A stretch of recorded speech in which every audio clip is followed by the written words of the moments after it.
Ito mga kadidis, no, sariwang-sariwa pa ito. Yan, no, sa Davao City. Nakita sila, Senator Amy Marcos na naman. Parang sa isang magandang restaurant na parang exclusive na silang dalawa lang talaga doon, no? Yung kilala dyan. Merong mga tao, yun, no? Pero alam ko mamaya-maya lalabas yung mga yan. Ang maiiwan lang sila BP Sara tsaka sila si Amy Marcos. So, parang, alam mo yun, talagang lagi silang nag-uusap or nagkikita siguro talaga na. Panoorin po natin ito behind the scene to ng paggawa na ng campaign ads kasama si Director na Daryl Yap. Yan. Ito po. Yan si BP Diba? Yan si Senator Amy Marcos. Yan. Nasa studio pala sila niyan. Yan si BP Oh. Grabe pang tawa niya. Diba? Para siya pa yung director dyan.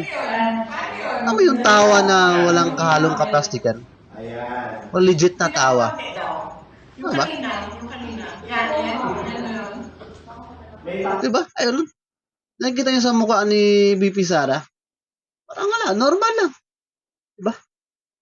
Wala kang makikita na, alam mo yun, parang nag-aalangan. Yung napaka-genuine ng mga ngiti niya, reaction niya. Ayan, tuloy natin Kuha mo na lang ako, upo ka dyan. Dito kami naman. Ayan, diba? Yan, si Sir Amy Marcos. Ayun. Si BP Siya pa yung siya pa yung nagre-react kung may kunot daw konti. So, parang siya pa yung director dyan Di ba?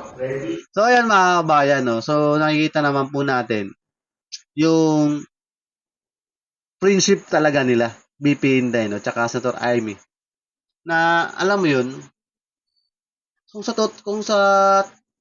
titingnan talaga naman natin, yung kalaban talaga ni BP Inday, si ano naman talaga si Bangag, di ba? Hindi naman si Senator Amy Marcos.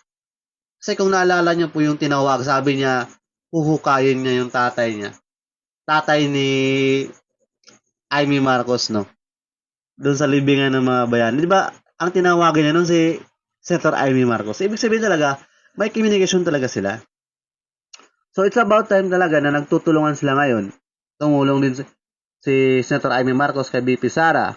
Isa na yung sa paggawa sa Senate hearing, no? Kasi alam mo, kailangan din niya yun sa ICC. Tapos, syempre, dagdag na rin sa mga senador na mananalo.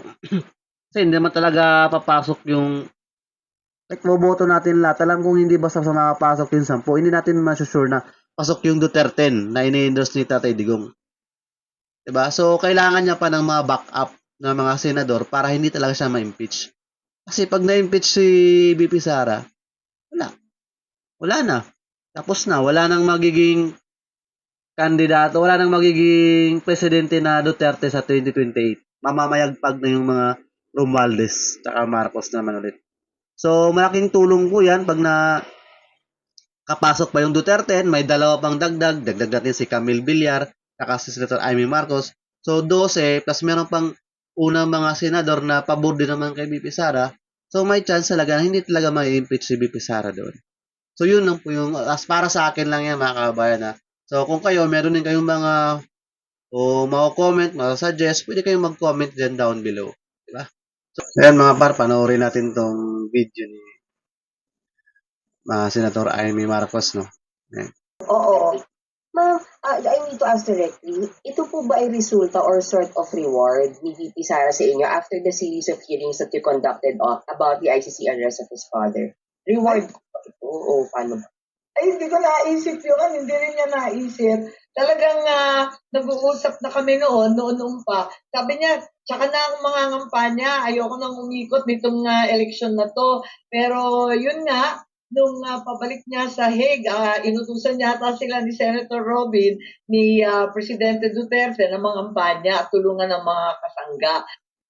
So, ayun, no, sinabi po ni Senator Amy Marcos pagbalik niya sa Pilipinas nila Senator Robin Padilla, parang inutusan daw po ata ni PRRD, di ba? Nasuportahan yung makasangga. So ibig sabihin, magiging kasangga talaga si Manang Amy Marcos. Di ba? Or talagang magkaibigan ba talaga sila ni BP Sara? Tunay ba talagang magkaibigan? Or baka may mga napag-usapan or strategy, di ba? Din ni BP Sara.